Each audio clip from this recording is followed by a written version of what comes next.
The Grizzlies didn't just wave a white flag. They chose a path by trading Jaren Jackson Jr., picks, a reset timeline, and the humility to admit they weren't holding a winning hand. And after everything the Pelicans have shown us this season, that kind of cold, sober decision might be exactly what New Orleans has to confront next. It's Locked On Pelicans. Let's go.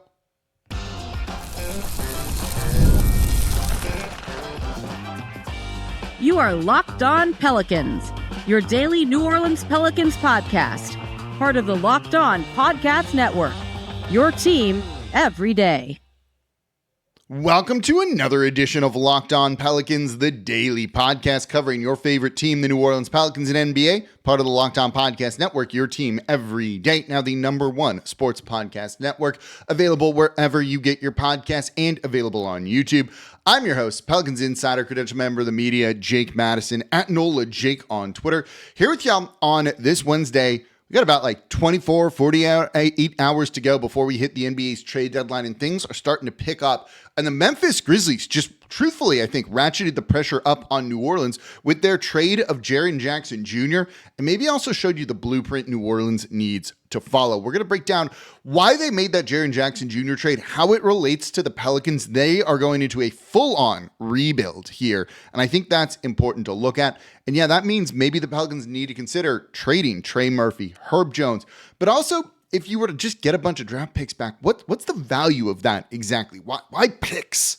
I'm going to explain it all in today's episode of Locked On Pelicans. Today's episode is brought to you by FanDuel. It's the last call for football on FanDuel, and if you're a new customer, bet just $5 and get $200 in bonus bets if you win. And of course, thank you for making Locked On Pelicans your first listen today and every day. We are here Monday through Friday, the #1 Pelicans podcast, covering everything you want to know about this Pelicans team. So please subscribe wherever you get your podcasts and join over 12,000 Pelicans fans on YouTube as well and become an everydayer. It means you listen Monday through Friday to the Locked On Pelicans podcast. You may disagree with me on this one, and that's totally okay. Let me know if you do in the comments down below. You can also watch us, by the way, on the Gulf Coast Sports and Entertainment Network every weekday at 10:30 a.m. Same place you watch your Pelicans play. So the Memphis Grizzlies, in my opinion, just escalated everything for New Orleans by trading away Jaren Jackson Jr. to the Utah Jazz. A couple of things to note from this. We should have seen this coming. Their general manager, Zach Kleiman, after losing to, I think it was the Oklahoma City Thunder in the playoffs last year, they were swept. And he said, quote, "There's a level that I think everyone has to embrace and be willing to get to reach the ultimate goal here. I don't think we can look back at this series and this season and say, oh, we were close. No, we're not. We're not close. There's a lot of work to be done, and I need to be open-minded in multiple respects." This was him saying this team actually isn't that close to being a title contender. This team is not being close enough to the Oklahoma City Thunder. And if you're not going to be anywhere near that level, and the ultimate goal is winning an NBA championship, we're going to have to do some things. And they started this process by trading Desmond Bane in the offseason to the Orlando Magic and getting 4 first-round picks, I think is what it was for him. Some pretty good work there. And now they're kind of fulfilling the remaining part of all of that by trading away Jaren Jackson Jr. to the Utah Jazz for some players and 3 first-round picks. And you might view this as this team tanking, as them waving in the white flag here. But what I see this is as the Memphis Grizzlies picking a direction, picking a path, picking a timeline. Because the worst place to be in the NBA is in that a perpetual play-in tournament team. Not good enough to get a top 5 pick or even be close to it, and not really good enough to do anything out of, losing in the first round of the playoffs. That's NBA purgatory that you do not want to be in. This is what the Sacramento Kings have been in for a while. They last year moved their franchise player in De'Aaron Fox and just basically made similar bad win now moves that have locked the Kings into this perpetual state that they've been in. Rudderless, directionless. Who knows what they're going to do? And also not an easy way out of the predicament that they're in right now. The Kings trying to stay relevant and make a win now move have only made them worse in the long term. And Memphis looked at that and said, that's not going to be us. We don't want to do that, and went for the full rebuild, the full reset here. They are now building around Zach Edey and Cedric Coward. They're two young players that they feel really, really good about. Compare them to the Kings and the future of both of these franchises, who have both now traded away key players. Memphis has 12 picks in the first round of the next 7 drafts. I don't know what the situation is for the Kings, but if you were to project which one's going to be better long term, Kings have a more talented roster right now. And I don't think of them as better than the Memphis Grizzlies in the long term. I look at this very similar to New Orleans.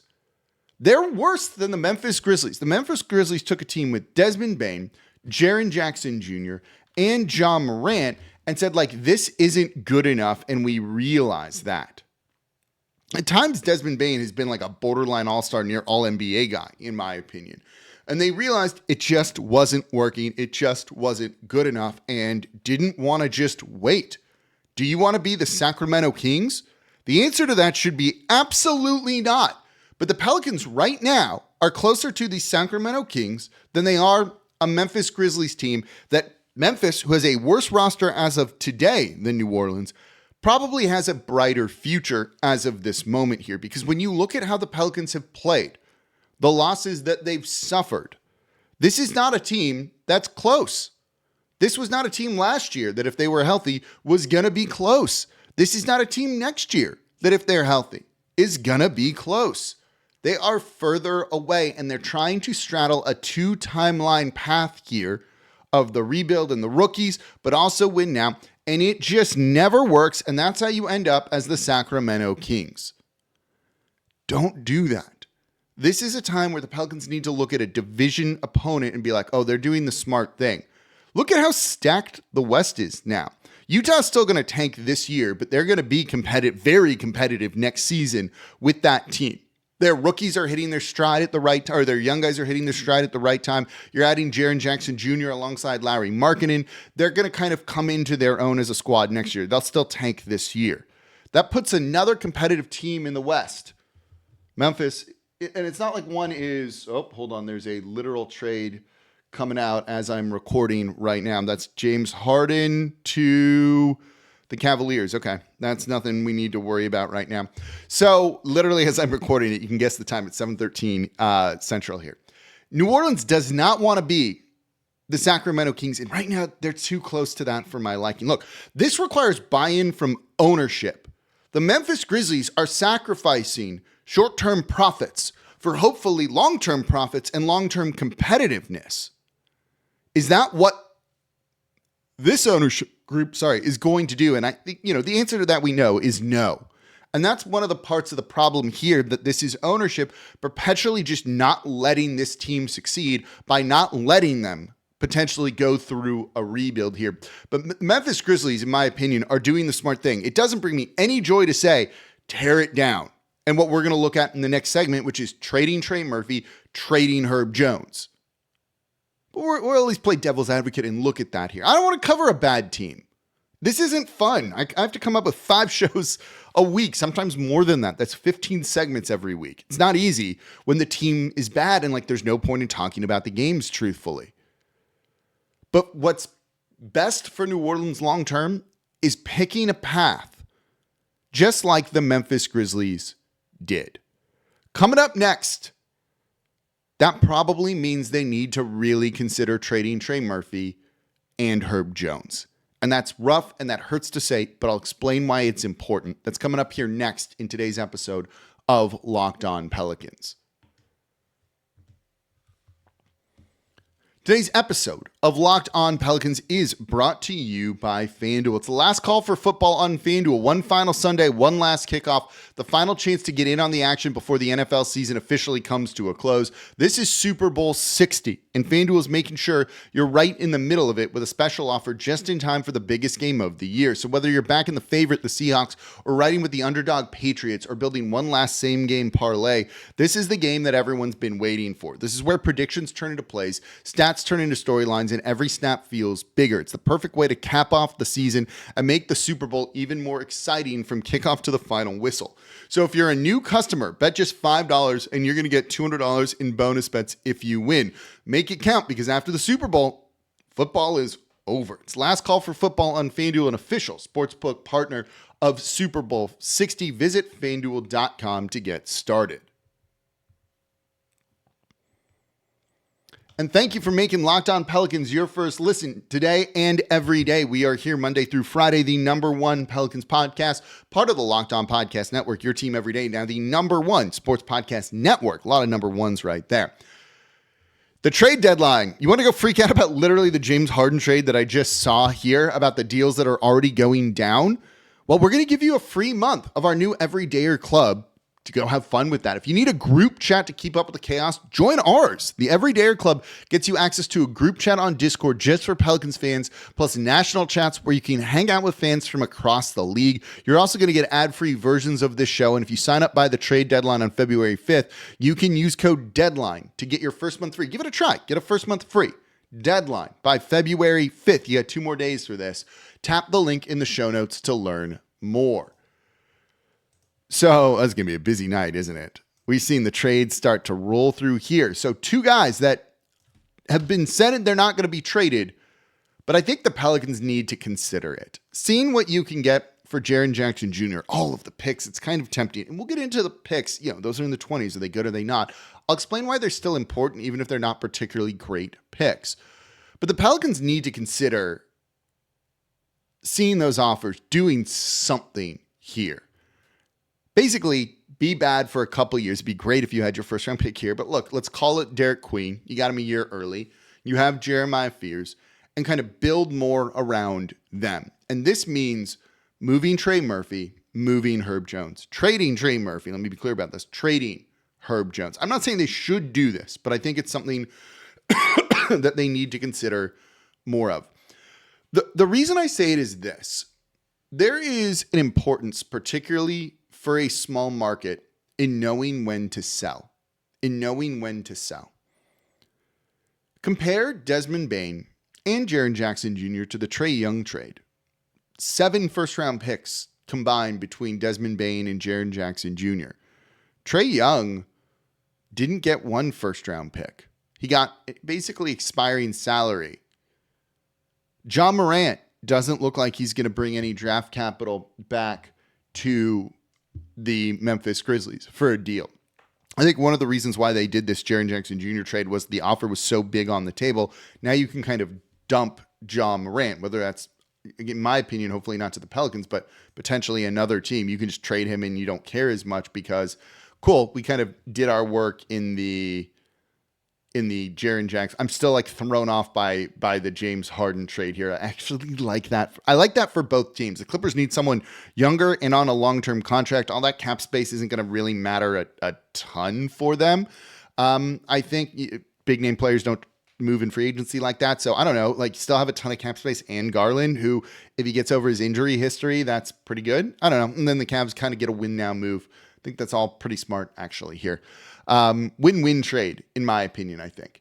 So back to knowing when to trade guys. We saw the Pelicans hold on to Brandon Ingram too long, and his value went down and down and down, and they didn't get what they probably could have had they moved him sooner. We see this all the time when it comes to trading players. You go back to Bradley Beal being moved for basically nothing when at one point he was going to get you 2 or 3 first-round picks. Knowing when to sell or selling high is massively important. And if the Pelicans keep losing and guys get further into their contracts, they lose value essentially by the day. And I don't only want to look at players in terms of value and on a spreadsheet and what their worth is and all of that. I get it. There's a very human element to this that I think sometimes gets forgotten about. And sometimes people just really freaking like Herb Jones and like rooting for him on a team, good or bad, and there is something to be said for that. I truthfully mean it. I 100% get it. But if we're going to kind of look at this through the cold hard reality of making decisions, it's something the Pelicans need to consider. I don't know if Trey Murphy is going to have more value next year than he would have right now. On a bad Pelicans team where he's kind of forgotten about, he's putting up insane numbers right now and no one's talking about him enough because the team's bad. The other thing is also this. How much longer is Trey going to want to go through something like this and what you're seeing with this team? I said what I think the plan would be is you just know you're going to be bad next year. You sell off the pieces you can sell off. You get assets for him as much as you can, and you're just bad next year, you get a good draft pick in the 27 draft, even though that draft is nowhere close to the 26 draft, and you try and then go for it in the 27-28 season. But that's 2 years away. Is Trey Murphy going to want to go through 2 more years of this when these past 2 years have been truthfully rough to only maybe come out the other side? And I can see a path forward with that. I can. But you would need to sell Trey on that, and I don't know if he's going to want that. And if he all of a sudden comes in one day and it's like, you know what? Like, enough of this. Trade me. His value tanks. Drops down. Same thing with Herb Jones. Now, I don't think Herb would do that. But when these players are just like, I'm fed up. I want out. 1, they lose value, but 2, it's a bad look. Perception around this team is not particularly great. So when you examine this, right, you don't want more bad coverage, bad perception around the team. That's going to hurt you in the long term. So I think this is something where the Pelicans really need to almost get out ahead of things. The best time to ever trade a guy is in the first year of their deal. And what's the point of signing a guy to an extension if you're going to just trade him away in the first year? And I'm with you on that. And I've long said that. The everydayers have heard that on the show. But knowing when to sell, it's not easy. It's not easy to do, but the worst thing this franchise could find themselves in is losing value on guys that are high value guys. Look, you could have probably traded Zion a year or 2 ago and maybe gotten more than you would get at all right now. And I think that would be an important thing. And that can set you up for the future. That can really put your franchise in a good position. This is what the Memphis Grizzlies just did with Jaren Jackson Jr. It's what they did with Desmond Bane in the offseason. Sometimes you just need to make those kind of moves and get a freaking haul for a type of for a player. Now, you've got to then make the most of all that stuff. We'll look at that in the next segment. Look, the Pelicans got a haul for Anthony Davis, and it didn't turn into the type of success around Zion Williamson that we wanted, that we were hoping for, or anything like that. You still got to need some luck, and it may not work out. But you also sometimes just have to take that chance. And it means people probably won't show up to games. There will be a lack of interest around the team. But it can get you through the muck and out on the other side versus just staying in the muck and occasionally getting your head above it to like breathe some air. And I think the Pelicans are at the point, particularly after that Hornets loss, where you were up 22 points and completely blew it. Hornets are good enough, but they're not elite. And you allowed that to happen. So you look at this, and I go back to that quote from the Grizzlies GM of like, they're not close. So do you want to be the Sacramento Kings, or do you want to have at least a different future than that?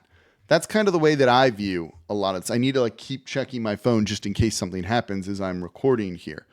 And I'm probably tempting a little bit of fate here. Tempting by recording right now. But this trade deadline and looking at the landscape of the NBA and just also the decision-making we've seen from Joe Dumars, Troy Weaver, just a complete whiff on Jordan Poole that isn't going to be easy to unload. Also worth noting today that you saw Mike Conley get traded from Minnesota, and they had to include a pick swap in that to just get rid of a $10 million expiring contract. Well, Jordan Poole's making $30+ million this year and next year. If it takes a pick swap just to unload $10 million in expiring salary, there's a problem here, I think, trying to get rid of Jordan Poole. It's not going to happen that easily. And I don't think the Pelicans should use those type of draft picks to just unload him and try and be good next year. You kind of need those. Now, if you trade Trey Murphy, you get 3 picks. You could probably use one of those to unload Jordan Poole, but also it doesn't matter at that point. It just gives you more options when you look at that. Same thing for Murray too. Those guys are going to have significantly negative value this season and next season too. So the Pelicans need to factor that in as well with everything that they're kind of doing. This trade deadline, I think, is going to be very eye-opening. Should be for the Pelicans, because they've definitely had some issues with understanding or thinking about value when it comes to some of their players in this team here. So value, right? I've said that a lot, and it probably is a little bit annoying. And look, this is a more depressing episode of Locked On Pelicans than I think I have probably ever done. I will fully admit that here. But why picks, right? Why trade Trey Murphy for 4 first-round picks, let's say, when you're just hoping to draft a Trey Murphy, right? Like that's the ultimate goal here, is to get a guy as good as Trey Murphy. I'm going to explain why. That's coming up here next in today's episode of Locked On Pelicans. Today's episode of Locked On Pelicans is brought to you by Quo. New year, new systems. This is the time when a lot of us look at the messier parts of how we run our business and think there's got to be a better way. There is. Streamlining your communications is one of the quickest upgrades you can make. And that's why today's episode is brought to you by Quo, spelled Quo, the smarter way to run your business communications. Because when your team is reachable, organized, and communicating in one place, you're not just working cleaner, you're creating more opportunities to connect with customers. Your whole team can call and text from one shared business number, so nothing gets missed. And it works right from your phone or computer, and you can even keep your existing number. There also have AI tools that are just going to make your life easier. It's no surprise, Quo is the #1 business-rated phone system on G2, trusted by more than 90,000 businesses, from solo operators to growing teams. Make this the year where no opportunity and no customer slips away. Try Quo for free, plus get 20% off your first 6 months when you go to quo.com/LockedOnNBA. That's QUO.com/LockedOnNBA. Quo, no missed calls, no missed customers. Today's episode of Locked On Pelicans is also brought to you by Game Time. There's nothing like being in an NBA arena, the crowd, the energy, the moment, seeing the young players. Getting tickets, though, that part hasn't always been so simple. That's why Game Time has become the go-to ticketing app for scoring tickets fast without the hassle, and it puts the advantage back where it belongs, with you, the fans. Look at the Game Time app, look at upcoming Pelicans games, and you're going to get tickets locked up within minutes. And I love the all-in price up front. No surprise fees at checkout. Everything just feels quick, intuitive, and stress-free from start to finish. So take the guesswork out of buying NBA tickets with Game Time. Download the Game Time app, create an account, use code LOCKEDON for $20 off your first purchase. That's code LOCKEDON for $20 off. Download Game Time today. And remember, it's gametime.co, not .com. And thank you for making Locked On Pelicans your first listen today and every day. We are here Monday through Friday, the #1 Pelicans podcast. Go make Locked On Saints your second listen today with Ross Jackson, part of the Locked On Podcast Network, your team every day. Now the #1 sports podcast network. I'm running short on time, but I want to get into why the picks actually matter. You hope to draft a guy like Jaren Jackson Jr. with one of those 12 picks, but this isn't so much about that. This is about timeline more than anything. They are resetting their timeline around Zach Edey and Cedric Coward and building around those guys going forward. Yeah, the Pelicans could trade a Trey Murphy or Herb Jones, and you just hope to draft one of those guys. But if they're going to opt out and their value is going to go down by the day, as we just talked about, you need to reset your timeline to avoid those type of situations, whatever the situation might be. That's what the Memphis Grizzlies are doing. This is about picking a direction, not trying to do a 2-timeline approach or anything like that. Having a plan and going out and executing it. And it very well may not work out at all. You might never get a type of player of Jaren Jackson Jr.'s level around those guys. You may never, ever build a strong core around Fears and Queen and go to the promised land with it, right? But this is a quote from a Dan Devine article over at Yahoo Sports. Quote, "From a cold, sober, analytical perspective, this is what you do when you've decided you're not holding a winning hand. Especially if you're a small market team without much history of success in free agency. You fold it, shuffle up the deck, and see what the next deal turns up." End quote. And I think that is a very apt analogy here. It might not work out for New Orleans. You could trade away Trey Murphy, Herb Jones, Zion, all of that, build around Fears and Queen, and we might end up here in 6-7 years. Happened with Anthony Davis, right? Trade him, move on, let's shuffle the deck, let's get a new hand. And you look at the cards and it just doesn't work out.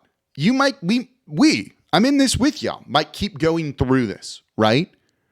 But when you realize this hand isn't going to win, don't at least throw money. You don't want to throw more money behind it here. And that's what the Pelicans have, would be doing, trading for a guy like Ja Morant. That's how you end up the Sacramento Kings and that entirety of a situation here. So they need to realize this hand is not winning. This is where I've talked a lot about Again, I have a mirror here. I'm looking at it. Then looking in the mirror here and being like, this ain't it. You know, the hat and the black hat, the black shirt combo. I don't know if I'm pulling this off. Maybe I need to change for when I do game night next. I actually have another Locked On hat right next to me, right? Sometimes you got to realize that this isn't going to win, and I can try and bluff, and I can put more money in and hope people will fold and that I'll win the pot. But that's not actually going to happen because that's not what happens in the NBA. When you look at this team and realize, yeah, they're pretty far away. A new coach isn't fixing all of this. I don't think Borrego's been great, but a new coach isn't going to fix all of this when your players when you don't have the roster for it. You can say, like, Borrego should do this, Borrego should do that. The roster doesn't allow for anything like that. There are no answers on this team. And that's what I mean by holding, a failing hand. Fold it, shuffle it up, get new cards back, and let's try those because that's at least better than not doing anything at all. And that's the worst thing the Pelicans could do is really, again, believing in themselves and being like, let's go for it. Because you will end up as the Sacramento Kings, who are basically the laughing stock of the NBA. That's the team with the worst record right now. They traded away their star player. They brought in Zach LaVine to pair with DeMar DeRozan and all that. What good did that do them? Right? Nothing at all.